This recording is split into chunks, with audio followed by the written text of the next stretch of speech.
First, we need to mark the height and also the edge position of the board.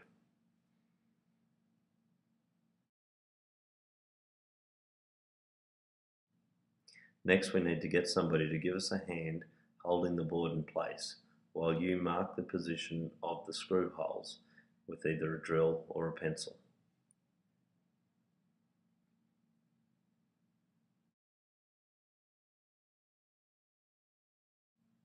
Next, we need to fix the masonry anchors into the wall. After we've put all 4 masonry anchors into the wall, we need to get somebody to give us a hand to hold the board in position while we screw off each of the 4 corners. Once this is done, we can then proceed to put the 4 caps back in place, and then the board has